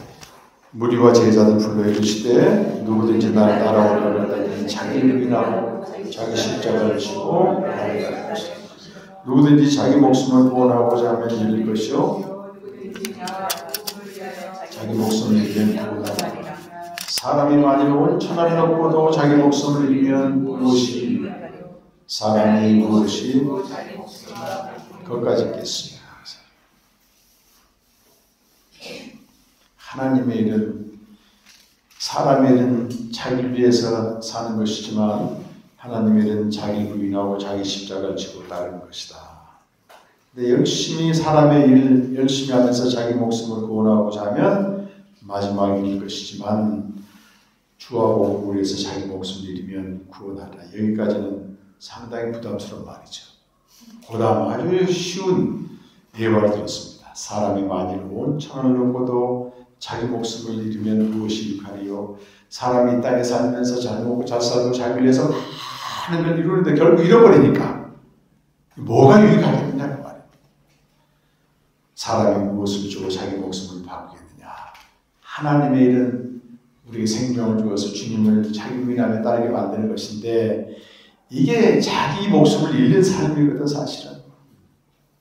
사람의 눈으로 볼 때는 어리석어 보이지만 하나님의 마지막까지 가서 그 끝을 보게 되면은 자기 목숨을 얻기 때문에 천하보다 귀한 일이다. 수지 맞은 일이다. 그 말이고 이게. 못 알아들으니까 예화를 드는 겁니다. 사람이 천하를 얻고도 자기 목숨을 잃으면 뭔 소용이 있겠느냐? 천하를 얻을 만큼 이 땅에서 잘 살고 잘 먹고 번성을 했는데 마지막에 잃어버렸는데 이게 뭔 소용이 있겠느냐? 그 말이지. 근데 이 땅에서 내게 주신 것을 주와 복음을 위해서 올인하게 되면 마치 잃어버리는 것 인생을 산 것 같지만 마지막에는 천하보다 귀한 자기 목숨을 얻기 때문에 이게 진짜다. 그 얘기를 하는 거예요. 못 알아들어요. 못 알아듣습니다. 생각을 하는 꿈인지 생신지 제 꿈은 이제 은행 들어가고 증권에서 들어가서 이 땅에서 돈 많이 벌어가지고 교회 몇 개 짓고 이 땅에서 장로 되고 이런 걸 꿈이었어요. 저는. 근데 하나님이 제 꿈을 꺾으시고 가장 비참한 줄 이렇게 만들어서 이렇게 복음을 전해가지고 제가 이 말씀을 깨닫고 이야 나 진짜 수지 맞았다. 한번 제가 광야에 있을 때 그때 제가 총 수입이 여기저기 들어온 게 이제 한 50만 원 돼서 50만 원을 한 달 사는 겁니다. 근데 외환은행 다녔어요. 지금 없어졌어요. 외환은행 절층 있었어요. 제가. 호모는 아니었습니다. 맨날 둘이 등산 다니고 그냥 강원도 어디 다니고 최영이라고 친한 친구가 있었어요. 20년 만에 친구를 만났는데 인천에 있는 그 외환은행 지점장을 다녔더라고. 그래서 이제 찾아갔지. 근데 20년 만에 만나도 옛날 모드로 그대로 돌아가. 친구란 게 그러더라고. 야, 영이라 하면서. 날 목사라고 안 부르고 이름 부르는 친구 처음이지, 그때는. 둘이 한참 얘기하다. 야, 연봉이 얼마나 되냐? 1억 되냐? 그랬더니 그 친구 하는 말이 1억 갖고 어떻게 사냐? 그래서 내가 갑자기 날 50만 원 받고 있어. 애들 유학도 보내버리니 그러겠지. 제가요. 그 말을 듣는데 0.00도 부럽지가 않아요. 와, 이거 진짜 수지 맞은 거야 내가. 어떻게 믿냐 그랬더니 뭐 주일날 골프 치고 자기 와이프가 교회 다니기 때문에 어쩔 때 가고 안 간대. 그래서 내가 그랬지. 영이라 어디 가서 절대 너 예수 믿는다는 얘기하면 안 된다. 그 얘기 예수 믿는 그건 예수 믿는 게 아니야. 너를 위해서 예수님이 이용하는 거다. 그래? 그래서 또 한 번 찾아갔습니다. 이제 남동공단 취임했을 때 또 한 번 갔더니 그때 조금 더 얘기가 좀 됐어요. 이 친구가 뭐라고 얘기했냐면 그때 남동공단에 그 무슬림 근로자들 그 중 일하러 많이 왔어요. 근데 자기가 희한한 건 그 사람들이 은행에 올 거 아니겠어요? 근데 갑자기 은행 일 보다 말고 무슨 양탐정자 같은 걸 엎드려가지고 시간이 됐어요. 자기들이 엎드려서 기도를 하고 있는 거예요. 그게 이제 한 번 보면 괜찮은데 계속 보니까 나한테 하는 말이 야, 그 사람 믿는 게 진짜 믿음 같아. 이렇게 지는 제대로 안 믿으면서 그렇게 일주일에 한 번 교회 들락날락 하는 건 자기도 알아. 이건 가짜 같고 무슬림들이 저렇게 시간만 저기 탁탁 엎드려서 기도하는 거 보더니 여기 진짜 저게 진짜 아니냐 그러더라고. 그래서 원래 우리도 그렇게 믿어야 되는 거야. 원래 우리도 그렇게 믿어. 신앙은 주일에 한 번 교회 가는 의식이 아니고 생활한다. 생활하는 얘기. 그 신앙 생활을 해야지. 그런 얘기를 한 적이 있습니다. 진짜 저는 모르겠어요. 진짜 연봉 이러고 하나도 안 벌었습니다. 천하를 얻고 자기 목숨 잃으면 무슨 소용이겠습니까? 근데 왜 베드로가 이렇게 했을까요? 당시의 그리스도 관점은 자기들이 만든 게 아니고 100년 동안 바리새인과 서기관들이 심어준 거예요. 아까 아디아포리즘 얘기를 했는데 우리도 신앙생활할 때 내가 만든 게 아니고 여러분 교회 나오면 새벽기도 해야 되고 뭐 해야 되고 전부 아디아포리즘으로 본질이 아닌 것들을 진짜처럼 규정해서 전부 알려준 걸 안 지키면 죄의식하게 만들고 이런단 말이에요. 그러면 쇼싱크 타워에서 나온 주인공처럼 그거 안 지키면 내가 이상해지는 거야. 두려운 거야. 두려움 때문에 죽는 겁니다. 괜찮아요, 안 지켜도. 우리 코로나 때 주일 예배 드렸습니까? 제가 중동 갔더니 거기 주일날 예배 못 드려요. 한인교회도. 금요일날 예배 드려요. 왜? 금요일날 휴일이니까. 주일 범했다고 뭐 정지할 겁니까, 그거? 뭐 지킬 수 있으면 지켜야 되지만, 의미를 부여하면 되지만, 그게 절대적인 규정은 아니라고 하는 거예요. 새벽 기도는 더더구나 그래요. 새벽에는 주님과 조용히 말씀 묵상을 교제해야 됩니다. 여수에서 오신 목사님 제 책에 은혜를 받고 캠프를 왔는데요. 자기가 이런 비본질적인 거에 매였던 걸 철저히 깨부수는 그러기 위해서 교회를 개척했어요. 이분이. 근데 부인이 아까 선생님인데 새벽 기도는 해야 된다 그래서 이제 할 수 없이 하고 있는데 고역이야 고역. 근데 우리 캠프 끝나고 나서 마지막 날 시편 63편을 묵상하는데 다윗이 이렇게 고백합니다. 내가 새벽에 주의 말씀을 읊조리이다. 그 말씀 딱 발견하더니 새벽 기도를 하는 게 아니구나. 주의 말씀을 읊조리는 거네. 당장 가서 새벽 기도 대신 묵상하겠다고 말씀을 묵상해서 주님과 교제하고 그 교제한 것을 사람들이 나눠주고 벽과 이런 울타리가 의지의 대상이 되면 안 되는 것입니다. 비본질적으로 가는. 그렇게 이제 당시 유대인들은 철저하게 세뇌를 당한 겁니다.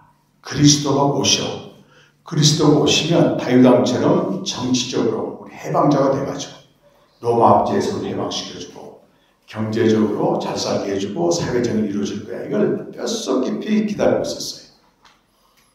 근데 예수라는 사람이 진짜 그리스도 같거든. 그 능력을 행하고. 그래서 제자들은 물론이고 모든 대중들이 예수님을 추앙하고 따르는 겁니다. 어디까지 따라가요? 예루살렘까지 따라가요. 예루살렘에 딱 진입했을 때 따라가던 무리와 뭣도 모르고 있는 예루살렘 주민들과 만나게 돼요. 막 다윗의 자손 예수여 호산나 우리 구원하소서 뭐 외치고 막 난리 치니까 마태복음 21장에서는 예수로 말미암아 큰 소동이 일어난 거예요. 예루살렘 사람 물어 저 사람 대체 누구냐 그랬더니 몰라 나사렛 단 선지자다. 드디어 그분이 왔다는 거예요. 우리의 문제를 해결해주고 우리 잘 살게 해주고 우리 고통을 없애줄 그가 왔다. 큰 소동이 일어나. 소동이 일어납니다. 내가 원하는 예수를 만드는 사람들이 모인 곳에서는 소동이 일어납니다.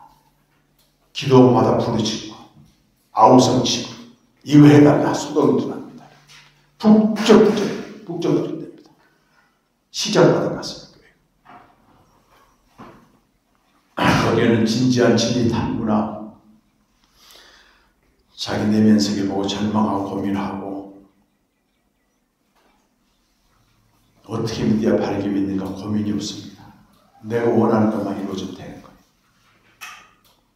이루어진 사람 믿음 좋은 사람이고 이루어지지 않는 사람은 믿음이 없는 사람이고 고난이 닥치면 빨리 해결해달라고 부르짖고 이거는 소동입니다. 소동. 우리가 부흥도 했지만 한편으로 소동도 많았습니다. 뭐 좀 받아볼까, 얻어볼까, 체험해볼까. 저도 그 부류 쪽에 있었어요. 그렇게 소동하던 대중들이 말이죠. 예루살렘에 와서 예수님 아무도 기적도 일으키지 않아. 우리 성전을 막 경고하고 유대 종교자들이 그를 붙잡았을 때 아무런 저항을 못해. 헤로다는 테스트까지 했습니다. 네가 내 눈앞에서 기적을 하고 이렇게 말아. 잠잠히 십자가 체험을 당하니까 이 군중들이 돌변해버립니다. 기대했다 절망하면 더 실망했고 그래서 십자가에 못 박아라. 조금 전에 소동했던 그 인간들이 말이지. 크루시파이 십자가에 못 박아라. 마지막까지 하는 말이 뭐냐면 지금이라도 내려와 봐라. 그럼 내가 믿겠다. 예수님은 마지막에 무슨 기도 하십니까? 아버지여 저들 용서해 주옵소서. 저들은 자기들이 하는 일이 뭔지 모릅니다. 뭐겠어요 그게. 진짜 나는 그리스도로 왔는데 성경대로 지금 그리스도의 길 가고 있는데 저들이 그리스도가 누군지 몰라서 그러니 용서해 달랍니다. 제자들은 다 도망가 버렸어요.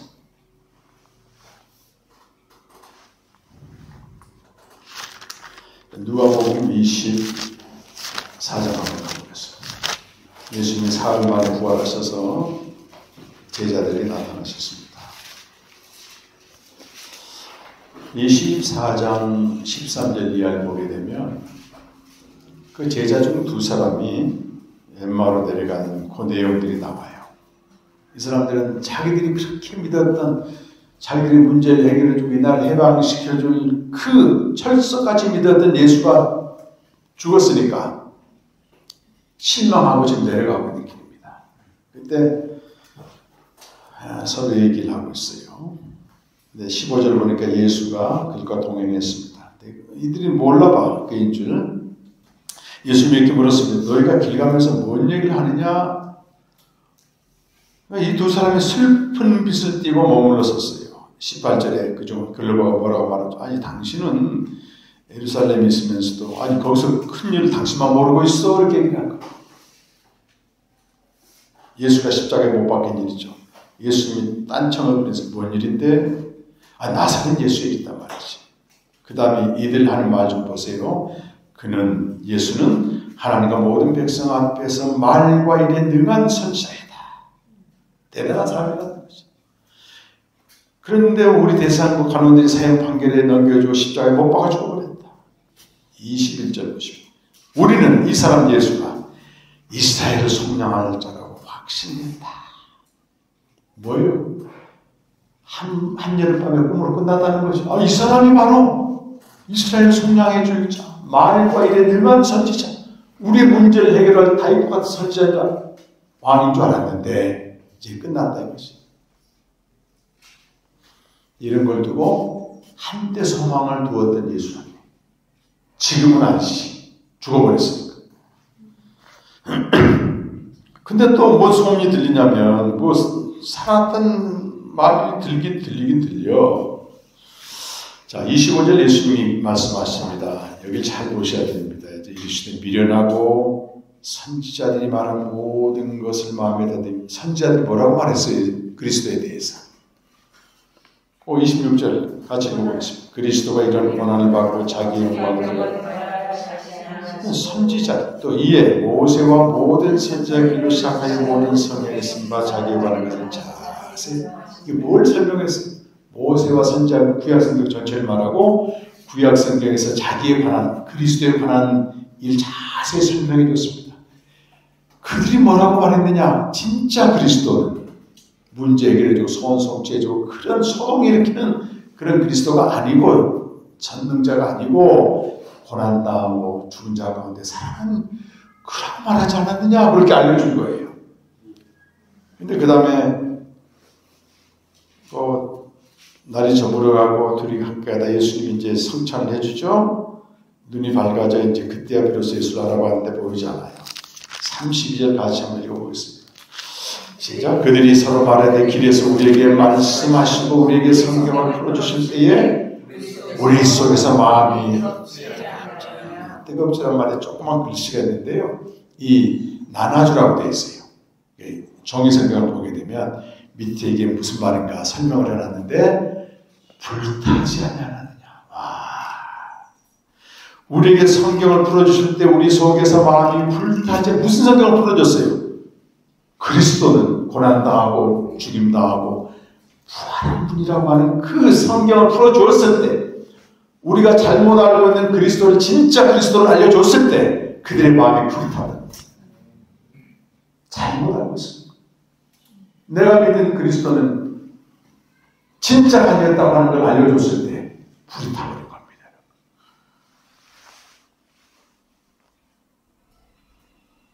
44절에 이제 모든 제자들이 나타났습니다. 또 이르시되 이렇게 말씀하세요. 44절 같이 또 이르시되 내가 너희와 함께 있을 때 너희에게 말하는 바 모세의 율법과 선지자의 글과 시편에 날 일으켜 기록된 모든 것이 이루어지라 말 이것이라 하고 이에 그들의 마음을 열어 뭘 깨닫게 하십니까? 성경을 깨닫게 하시고 또 이르시되 이같이 그리스도가 고난을 받고 제3대 죽은 자 가운데 살아나고 또 그의 이름으로 제3을 받게 하는 회개가 예루살렘에 시작하여 모든 족속에 전파될 계획됐습니다. 너희는 이 모든 일의 증인이라. 아주 중요한 말씀입니다. 성경에서 그리스도의 가르쳐 기록한 모든 것이 이루어졌잖아요. 이제 고난당하고 죽음당하고 부활하시고 이 성경이 증거한 그리스도 이 사건에 대해서 여러분들이 증인이 되어야 된다. 내 스스로 임무하지 말고 이로부터 능력이 입을 때까지 기다리라. 누가복음과 사도행전은 누가가 기록했습니다. 사도행전 1장 8절 보겠습니다. 이 내용을 요약해서 다시 말하기 뭐라고 되어 있냐면 1장 8절 말씀 오직 성령이 너희에게 임하시면 너희가 권능을 받고 예루살렘 본 유대와 사마리아 땅끝까지 내 증인이 되리라 하시니라.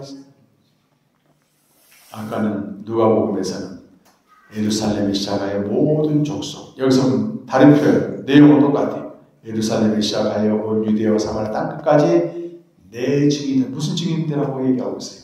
성경대로 죽으시고 고난당하시고 3일 만에 부활하셔서 우리 죄를 용서해 주시고 생명을 주시는 이 일의 증인이라고 되어 있어요. 그냥 예수의 증인이 아닙니다, 여러분. 성경을 그래서 정확히 봐야 되는 거예요. 많은 선교사들, 목사들이 1장 8절 가지고 내가 권능을 받고 능력을 받아서 예수의 증인이 된다고 말이지. 무슨 증인입니까, 여러분? 내가 만난 예수, 내가 체험한 예수, 내가 아는 예수를 전하지. 성경대로 죽으시고 부활하시고 그래서 우리에게 생명을 주신 그리스도를 전하고 있습니다. 아닙니다, 여러분. 제가 태국 한번 갔을 때요. 한국에서 열심히 있는 선교사, 한국교회 그대로 하고 있는 금요초라도 새벽에 내가 체험하고 내가 배우고 내가 경험하고 내가 만난 예수를 전하는 게 아니라는 말이에요. 내 증인이 되라는 말이에요. 이 모든 일의 증인이라고 되어 있죠. 이 모든 일에 그 일이 뭐냐고 성경대로 죽으시고 부활하시고 죄사함과 생명을 주신 그 그리스도를 전하라고 명령을 받은 겁니다. 그리고 이제 뭐예요? 성령이 임합니다, 여러분. 120명의 성령을 받습니다. 그래서 제일 먼저 터져나온 말이 뭐예요? 베드로가 우리가 십자가에 못 박은 예수가 사실은 선지자들이 증거한 그리스도였다. 회개하는 회개. 마음이 찔려. 성경대로 죽으시고 부활하시고 그 그리스도를 알지 못하고 내가 지금까지 예수 믿었다면 사실은 내가 예수 십자가에 못 박은 죄를 짓고 있었던 거예요. 그 죄를 회개할 때 진짜 교회가 세워지는 겁니다. 교회는 인간의 모임이 아니에요. 그래서 이 사건을 통해서 교회가 탄생하기 시작되는 겁니다. 그래서 이 사건을 신학자들은 교회 탄생의 기원이라고 말해요. 교회는 인간들의 모임이 아닙니다, 여러분. 사람들이 사귀는 모임도 아니에요. 복음을 정확히 알고 성경대로 죽으시고 부활하신 그리스도를 전해 사람들을 하여금 생명 얻게 만드는 이것이 교회의 목적이고 하나님이 세우신 거지. 그냥 모여서 세상 얘기하고 적당히 위로해주고 하나님 이름 끼워놓고 예배드리고 주님 관심도 없습니다. 그래서 이사야서 1장 보게 되면 그 교회 문을 닫으라고 하는 거예요. 닫으라고 하는 거예요. 저는 닫았습니다. 하나님의 심판으로.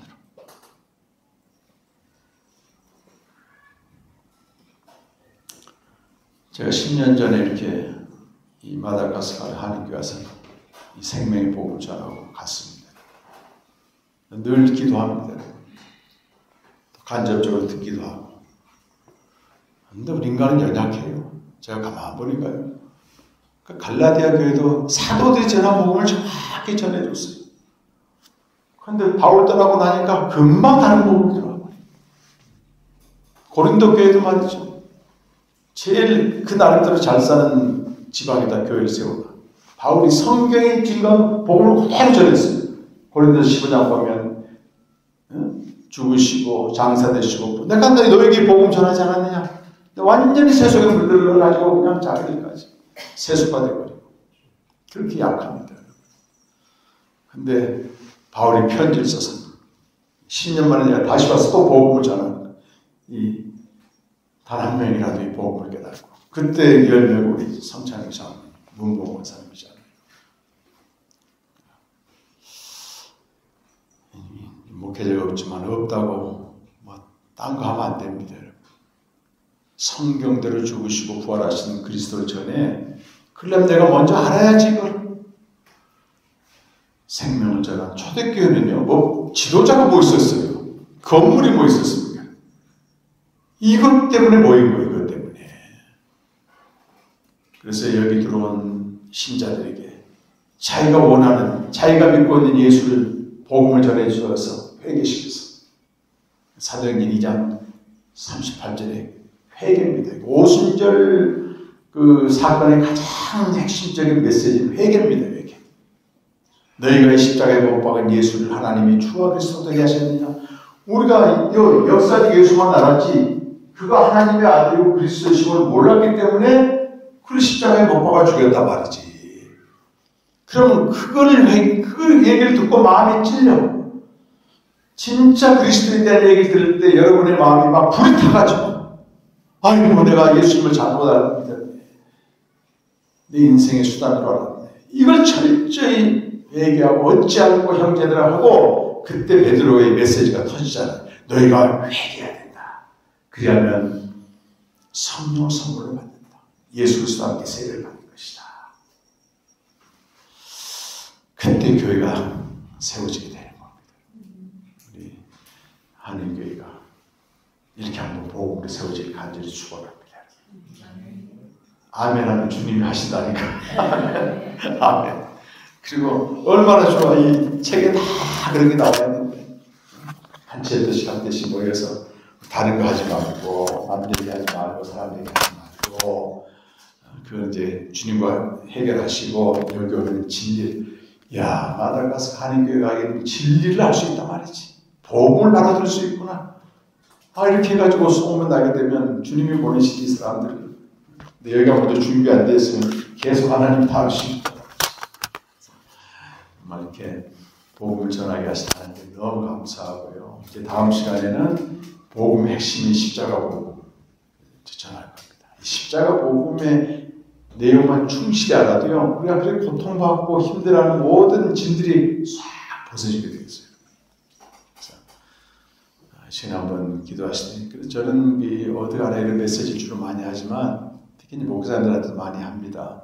사도행전 2장에 있는 그 내용을 가지고 오순절 제가 멕시코에 올 4월달에 갔을 때도 1월달에 세네갈 갔을 때요. 전부 오순절 때도 교회가 부흥이 되는 거예요. 왜냐면 뭔가 봤다 이거지. 그래서 사람들 모이거든. 불나면 불 끄고 하니까. 근데 모인 사람들한테 베드로가 뭘 설교하냐고. 성경대로 고난당하고 죽임당하고 부활하신 진짜 그리스도를 선포하잖아요. 사도행전 2장에 이 그리스도의 사건은 요엘 선지자가 예언했다. 다윗이 다 얘기한 거다. 모세가 얘기한 거다. 근데 너희가 그걸 모르고 십자가에 못 박았기 때문에 회개해라. 요 메시지라고, 요 메시지. 네. 그래서 여러분이 지금까지 알고 역사적 예수만 알고 있으면요, 오히려 신앙에도 열정이 있습니다. 왜? 너무 절박하니까 신앙도 절박해지는 거예요. 150년 전에 포이에르바가 이거는 가짜라고 얘기했어요. 내가 어떤 대상을 인식한단 말이죠. 내가 주체가 인식하잖아요. 그러면 사흘 동안 아무것도 못 먹는 아이가 있어요. 빵과 우유가 있다고. 그럼 이 아이에게는 이 대상을 인식하는데 어떻게 인식하겠어요? 안 먹으면 죽는 절박한 마음을 인식합니다. 이미 아침에 밥 먹고 나온 애한테는 빵과 우유가 있어도 관심이 별로 없어. 내가 절박하게 원하는 것을 투사하는 게 신이라고 얘기해요. 그 아이에게는 그게 신이지, 이제. 없으면 좋으니까. 그래서 기독교의 본질이라는 책을 쓰면서 우리 인간이 뭔가 대상을 인식하는데 그 인식이 가는 게 절박하면 할수록 신앙도 절박해져. 근데 사실은 내가 만들어 놓은 신이야, 그게. 진짜가 아니에요.